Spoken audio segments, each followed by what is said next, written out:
ಸ್ನೇಹಿತರೆ ನಮಸ್ಕಾರ, ನಾನು ರವೀಂದ್ರ ಜೋಶಿ. ಒಬ್ಬನೇ ಒಬ್ಬ ಅಮೆರಿಕನ್ ಪ್ರಜೆಯನ್ನು ನೀವೇನಾದರೂ ಕೊಂದದ್ದೇ ಆದರೆ ಯುದ್ಧದ ಹೆಸರಿನಲ್ಲಿ ನಿಮ್ಮ ಸಂಪೂರ್ಣ ಇರಾನವನ್ನು ನೆಲಸಮ ಮಾಡಿಬಿಡ್ತೇವೆ ಅಂತ ಡೊನಾಲ್ಡ್ ಟ್ರಂಪ್ ಧಮಕಿ ಹಾಕಿದ್ದಾರೆ ಇರಾನ್ಗೆ. ಅಷ್ಟೇ ಅಲ್ಲ, ಇಸ್ರೇಲ್ ಮಾಡಿದ ದಾಳಿಗೆ ನನ್ನ ಸಂಪೂರ್ಣವಾದ ಒಪ್ಪಿಗೆ ಇದೆ. ನನ್ನ ಒಪ್ಪಿಗೆಯ ಮೇರೆಗೆ ಅವರು ಆ ರೀತಿಯಾದಂಥ ದಾಳಿಯನ್ನು ಮಾಡಿರೋದು. ನೀವು ಪರಮಾಣು ರಾಷ್ಟ್ರ ಆಗುವುದನ್ನು ತಡೆಯಲಿಕ್ಕಾಗಿ ಇಸ್ರೇಲ್ ಇಂಥದ್ದೊಂದು ಕೃತ್ಯವನ್ನು ಮಾಡಿದೆ, ಅದನ್ನು ನಾನು ಅನುಮೋದಿಸ್ತೇನೆ, ಸಮರ್ಥಿಸ್ತೇನೆ ಅಂತ ಹೇಳಿದ್ದಾರೆ ಡೊನಾಲ್ಡ್ ಟ್ರಂಪ್. ಇದು ಸದ್ಯಕ್ಕೆ ನಿಲ್ಲುವ ಯುದ್ಧದ ರೀತಿಯಲ್ಲಿ ಕಾಣ್ತಾ ಇಲ್ಲ. ಮೊನ್ನೆ ಇರಾನ್ ಏನು ಮಾಡ್ತು, ಇದ್ದಕ್ಕಿದ್ದ ಹಾಗೆ ಅಮೆರಿಕನ್ ಎಂಬಸಿಯ ಮೇಲೆ ದಾಳಿ ಮಾಡುವ ಪ್ರಯತ್ನ ಮಾಡ್ತು. ನಿಮಗೆ ಗೊತ್ತಿರಲಿ, ಯಾವುದೇ ಒಂದು ದೇಶದ ಎಂಬಸಿ ಅಂತ ಏನೊಂದು ಪ್ರದೇಶ ಇರುತ್ತೆ, ಆ ಪ್ರದೇಶಕ್ಕೆ ಇಮ್ಯುನಿಟಿ ಅಂತ ಇರುತ್ತೆ, ವಿನಾಯಿತಿ ಅಂತ ಇರುತ್ತೆ. ಅದಕ್ಕೆ ಅದು ಯಾವ ದೇಶದಲ್ಲಿದೆ ಆ ದೇಶದ ಕಾನೂನು ಅದಕ್ಕೆ ಅಪ್ಲೈ ಆಗೋದಿಲ್ಲ. ತನ್ನ ದೇಶದ ಕಾನೂನನ್ನು ಆ ಪ್ರದೇಶದಲ್ಲಿ ತಾನು ಕಾಪಾಡಿಕೊಂಡು ಬಂದಿರುತ್ತೆ. ತನ್ನ ದೇಶದ ಧ್ವಜವನ್ನು ಅಲ್ಲಿ ಅದು ಪ್ರತಿಷ್ಠಾಪನೆ ಮಾಡಿರುತ್ತೆ. ತನ್ನ ದೇಶದ ಏನು ಸಂವಿಧಾನ ಇದೆ ಅದಕ್ಕೆ ಅನುಗುಣವಾಗಿ ಅದು ನಡ್ಕೊತಾ ಇರುತ್ತೆ. ಪ್ರತಿಯೊಂದು ದೇಶ ಇನ್ನೊಂದು ದೇಶಕ್ಕೆ ಆ ರೀತಿಯಾದಂಥ ಒಂದು ಜಾಗೆಯನ್ನು ಮಾಡಿ ಕೊಟ್ಟಿರ್ತಾರೆ. ಹೀಗಾಗಿ ಅಲ್ಲಿಂದ ಬಂದಿರುವಂಥ ರಾಜತಾಂತ್ರಿಕರು ಈ ದೇಶದ ಮುಲಾಜಿಯಲ್ಲಿ ನಾವು ಇಲ್ಲ ಅಂತ ತಿಳ್ಕೊಂಡೇ ಅವರ ಅಟಿಟ್ಯೂಡು, ಅವರ ನಡತೆ ಎಲ್ಲವೂ ಇರುತ್ತೆ. ಆದರೆ ಯಾವಾಗ ಇಂಥ ಯುದ್ಧ ನಡೆಯುವ ಸಂದರ್ಭದಲ್ಲಿ ಇವು ಯಾವ ವಿನಾಯಿತಿಗಳು ಕೂಡ ಯುದ್ಧಕ್ಕೆ ಸಂಬಂಧಪಡೋದಿಲ್ಲ ಅನ್ನುವ ಹಾಗೆ ಇರಾನು ನೇರವಾಗಿ ಅಮೆರಿಕೆಯ ಎಂಬಸಿ ಮೇಲೆ ದಾಳಿ ಮಾಡುವ ಪ್ರಯತ್ನ ಮಾಡುತ್ತೆ. ತಕ್ಷಣದಲ್ಲಿ ಡೊನಾಲ್ಡ್ ಟ್ರಂಪ್ ಇಂಥದ್ದೊಂದು ಹೇಳಿಕೆಯನ್ನು ಕೊಡ್ತಾರೆ. ಇಂಥದ್ದೇನಾದರೂ ನೀವು ಉಪದ್ವ್ಯಾಪ ಮಾಡಿದ್ದೆ ಆದರೆ, ಒಬ್ಬ ಅಮೆರಿಕನ್ ಪ್ರಜೆಯ ಸಾವಾದರೆ ಇಡೀ ಇರಾನನ್ನು ನಾವು ಸಂಪೂರ್ಣವಾಗಿ ನಶಿಸಿ ಹೋಗುವ ಹಾಗೆ ಮಾಡ್ತೀವಿ, ಪತನಗೊಳ್ಳುವ ಹಾಗೆ ಮಾಡ್ತೀವಿ ಅಂತ. ಆ ಕಡೆ ಇಸ್ರೇಲಿಂದ ಬೆಂಜಮಿನ್ ನೆತನ್ಯಾಹು ಒಂದು ಮಾತು ಹೇಳಿದ್ದಾರೆ. ಅವ್ರು ಹೇಳ್ತಾರೆ, ನನ್ನ ಒಂದು ಕಟ್ಟಡ ಏನಾದರೂ ಬಿದ್ದರೆ ಇಸ್ರೇಲಲ್ಲಿ, ಎಲ್ಲಾದರೂ ಬೀಳೋದು, ಇಸ್ರೇಲ್ನ ಯಾವ ಭಾಗದಲ್ಲಿ ಆದರೂ ಒಂದು ಕಟ್ಟಡ ಧರೆಗೊಳಿದ್ದೆ ಆದರೆ ನಿನ್ನ ಟೆಹರಾನಿನ 100 ಕಟ್ಟಡಗಳನ್ನು ನಾವು ಉರುಳಿಸ್ತೀವಿ ಅಂತ. ಅಲ್ಲಿಗೆ ಇದರ ತೀವ್ರತೆಯನ್ನು ನಾವು ಅರ್ಥ ಮಾಡ್ಕೋಬೇಕು. ನಮ್ಮ ಕೆಣ್ಣೆದ್ರಿಗೆ ಬರೀ 2 ಯುದ್ಧ ಕಾಣಿಸ್ತಾ ಇದೆ. ಒಂದು ರಷ್ಯಾ ಉಕ್ರೇನ್ ಯುದ್ಧ, ಎರಡನೇದ್ದು ಈ ಕಡೆ ಇಸ್ರೇಲ್ ಹಮಾಸ್ ಯುದ್ಧ. ಆದರೆ ಇಸ್ರೇಲ್ ಹಮಾಸ್ ಯುದ್ಧದ ಮುಂದುವರೆದ ಭಾಗವಾಗಿ ಈಗ ಇಸ್ರೇಲ್ ಇರಾನ್ ಯುದ್ಧ ಏನು ನಡೀತಾ ಇದೆ, ಇದು ಇಸ್ರೇಲ್ ಹಮಾಸ್ ಯುದ್ಧಕ್ಕಿಂತ ಹೆಚ್ಚು ತೀಕ್ಷ್ಣವಾಗಿರುತ್ತೆ ಮತ್ತು ಹೆಚ್ಚು ಭಯಾನಕವಾಗಿರುತ್ತದೆ. ಅದಕ್ಕೆ ಕಾರಣ ಇದೆ. ಕಾರಣ ಏನು ಅಂದರೆ, ಇರಾನ್ ಎನ್ನುವುದು ಒಂದು ಶಿಯಾ ಮುಸಲ್ಮಾನ ದೇಶ, ಒಂದನೇದು. ಎರಡನೇದು, ಅದು ಪರಮಾಣು ರಾಷ್ಟ್ರ ಆಗಲಿಕ್ಕೆ ಅದು ತಹತಹಿಸಿ ಮಾಡಿಕೊಂಡಿರುವಂಥ ತಯಾರಿಯನ್ನು ಈಗ ಇಸ್ರೇಲು ಸಂಪೂರ್ಣವಾಗಿ ಅದು ಧರಾಶಾಹಿ ಆಗುವ ಹಾಗೆ ಮಾಡಿರೋದು. ಮೂರನೇದ್ದು, ಸುನ್ನಿ ದೇಶಗಳಿಗೆ ಕೂಡ ಈಗ ಇರಾನು ಕರೆಯನ್ನು ಕೊಟ್ಟು ನನ್ನ ಜೊತೆ ಕೈ ಜೋಡಿಸಿ ಅಂತ ಕೇಳ್ಕೊತಾ ಇದೆ. ಈ ಕಡೆ ಸೌದಿ ಅರೇಬಿಯಾ, ಉಳಿದ ಎಲ್ಲ ರಾಷ್ಟ್ರಗಳು, ಕೊಲ್ಲಿ ರಾಷ್ಟ್ರಗಳಾವಿದೆ, ಅವ್ರನ್ನೆಲ್ಲ ಕರೆದು ನನ್ನ ಜೊತೆ ಕೈ ಜೋಡಿಸಬೇಕು ಅಂತ ಕೇಳ್ಕೊತಾ ಇದೆ.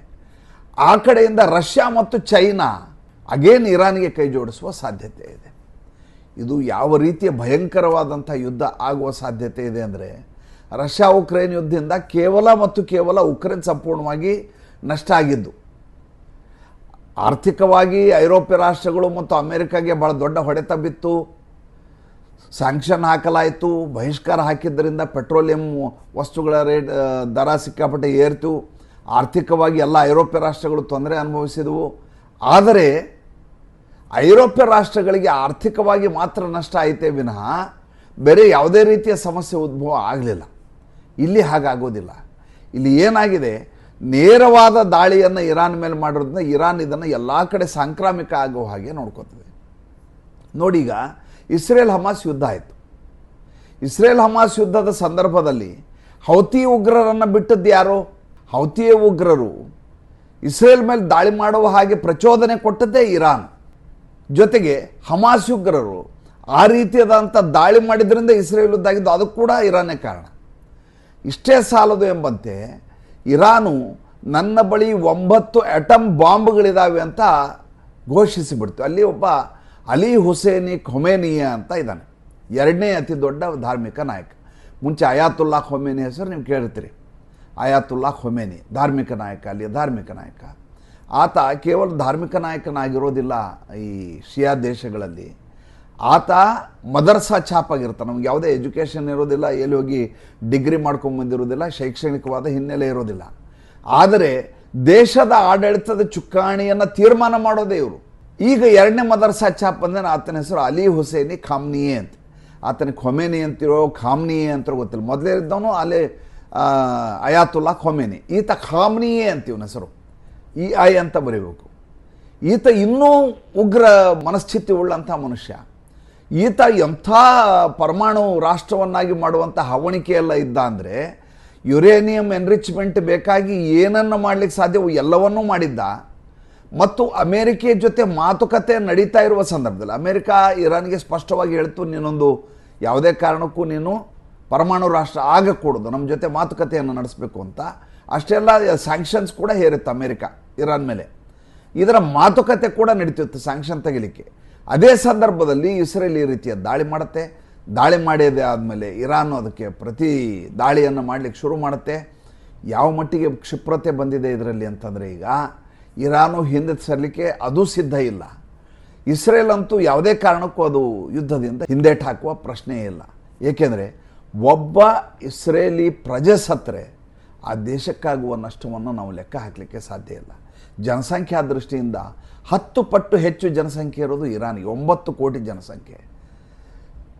1/10 ಇರೋದು ಇಸ್ರೇಲು, 90 ಲಕ್ಷ ಜನಸಂಖ್ಯೆ. ಆ 90 ಲಕ್ಷ ಜನಸಂಖ್ಯೆಯಲ್ಲಿ ಒಂದೊಂದು ಸಂಖ್ಯೆಯನ್ನು ಕೂಡ ಅವರು ಕಾಪಾಡಿಕೊಳ್ಳಬೇಕಾದಂಥ ಅನಿವಾರ್ಯತೆ ಇದೆ. ಆದರೆ ಸುತ್ತಲೂ ಇರುವಂಥ ಈ ಇಸ್ಲಾಂ ರಾಷ್ಟ್ರಗಳೇನಿದ್ದಾವೆ ಅದು ಹೇಗಾದರೂ ಮಾಡಿ ಯಹೂದಿಗಳನ್ನು ಸಂಪೂರ್ಣವಾಗಿ ಮುಗಿಸಿಬಿಡಬೇಕು ಅನ್ನುವಂಥ ಹುನ್ನಾರದಲ್ಲಿ ಇರ್ತಾರೆ. ಹಿಂದೆ ಹಿಟ್ಲರ್ ಇದೇ ಕೆಲಸವನ್ನು ಮಾಡಿದ್ದು.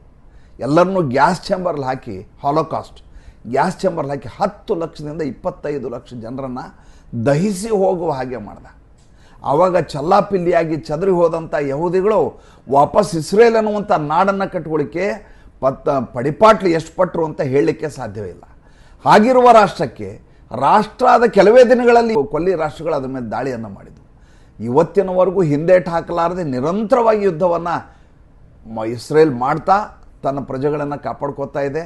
ಅಮೇರಿಕಾ ಕೈ ಜೋಡಿಸಿದ್ದ ಕಾರಣ ಇದೆ. ಏನಪ್ಪ, ಒಂದು ಕಡೆ ರಷ್ಯಾ ಇದೆ, ಇನ್ನೊಂದು ಕಡೆ ಚೈನಾ ಇದೆ. ಎರಡೂ ಅಮೇರಿಕಾ ಆಗಲಾರದಂಥ ದೇಶಗಳು. ಆದ್ದರಿಂದ ಇಸ್ರೇಲ್ಗೆ ಸಾಥ್ ಕೊಡಬೇಕಾದಂಥ ಅನಿವಾರ್ಯತೆ ಡೊನಾಲ್ಡ್ ಟ್ರಂಪ್ಗೆ 100ಕ್ಕೆ 100ರಷ್ಟು ಇದ್ದೇ ಇದೆ. ಏನಾಗುತ್ತೆ ಮತ್ತೆ ಮುಂದಿನ ಸಂಚಿಕೆಯಲ್ಲಿ ಮಾತಾಡ್ತೀನಿ. ಸಂಚಿಕೆ ಇಷ್ಟ ಆಗಿದರೆ ಲೈಕ್ ಮಾಡಿ, ಫಾಲೋ ಮಾಡಿ, ಶೇರ್ ಮಾಡಿ. ದಯವಿಟ್ಟು ನಮ್ಮ ಮುಕ್ತ ಪತ್ರಿಕೋದ್ಯಮಕ್ಕೆ ಆರ್ಥಿಕವಾಗಿ ಬೆಂಗಾವಲಾಗಿ ನಮಸ್ಕಾರ.